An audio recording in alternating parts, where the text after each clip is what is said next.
As well, you know, the economy has been kind of swinging up and down and up and down and up and down as it makes its way around this roller coaster ride. And we'll be talking with Bill Mullen about what all of these swings in the S&P 500 mean, and what does it mean when you get a federal downgrade in its rating, and how does that affect your finances on a day-to-day basis. Everyone knows that the financial markets have been seesawing and yo-yoing or roller coastering, whichever metaphor you'd like to use, over the past couple of weeks.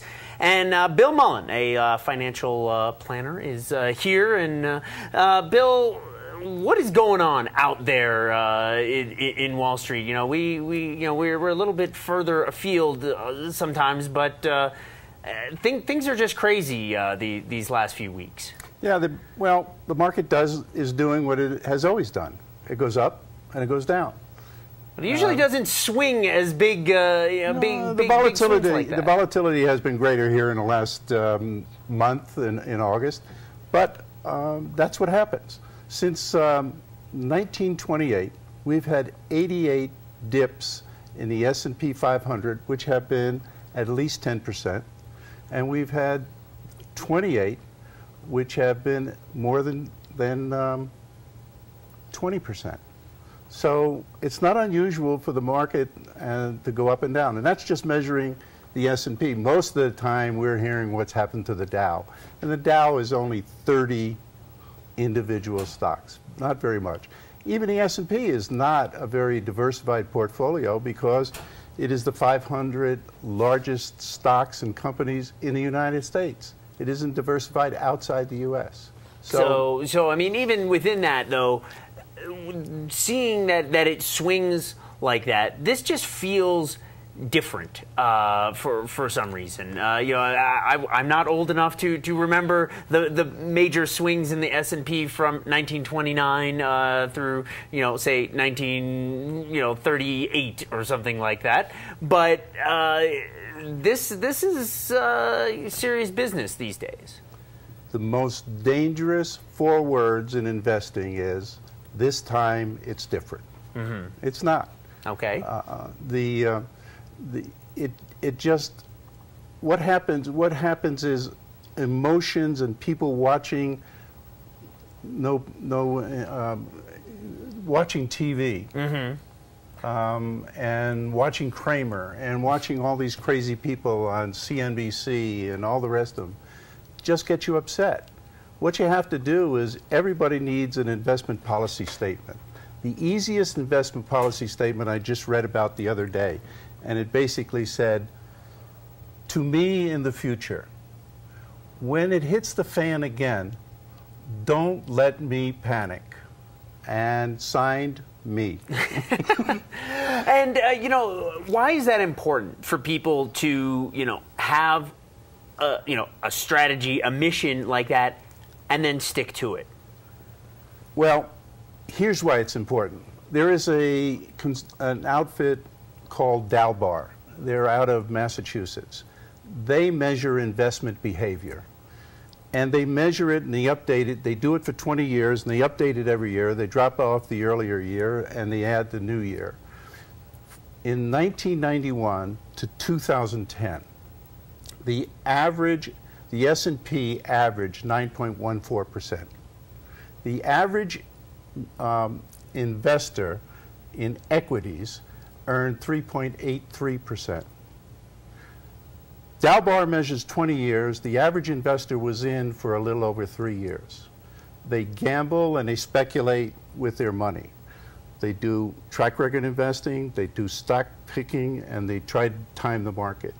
It's crazy to try to do that. It's foolish to try to do that. Don't try to do that. Especially because these days, individuals are competing against supercomputers that are trading, you know, faster than, you know, in the old days at least, you know, you called your broker and your broker was talking to other brokers and everybody was, you know, doing things by hand and sending things in. Things didn't swing, make these huge swings in individual stocks over the course of 5 minutes. that they're 2 seconds even. You know, the volume that you're seeing is an exponential factor greater than it ever was in the past. That's true, except for the fact that, don't forget, on every trade there's a buyer and there's a seller. Even though most of them are being now operated by supercomputers. But there's still a buyer and a seller. So somebody thinks I've got to get out, and somebody else thinks this is a good time to get in. Sure. So I was talking to Ray Timothy outside just a little while ago, and he said, what do you think about real estate? It's a good time to buy. Do you think this is a good time to buy? I said, the best time to buy was yesterday. The next best time is today. So you just can't time the market. You need that investment policy statement. I spend more of my time now, Ori, talking to people up front, trying to figure out what their risk tolerance is.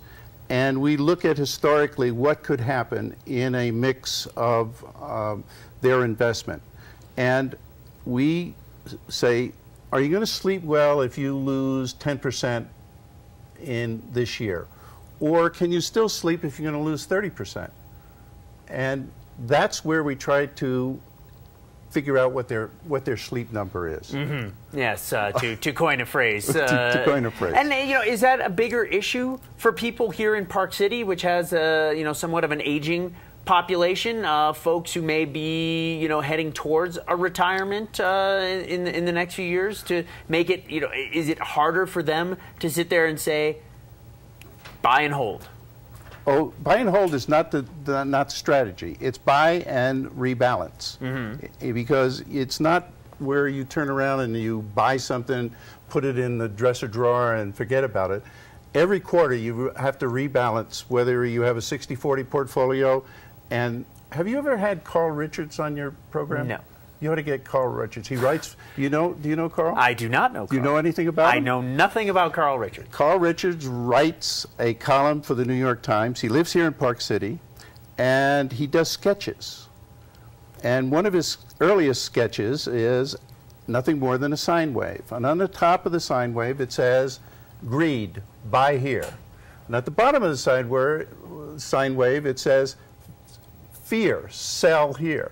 And then it says, continue until broke. And that's what people do.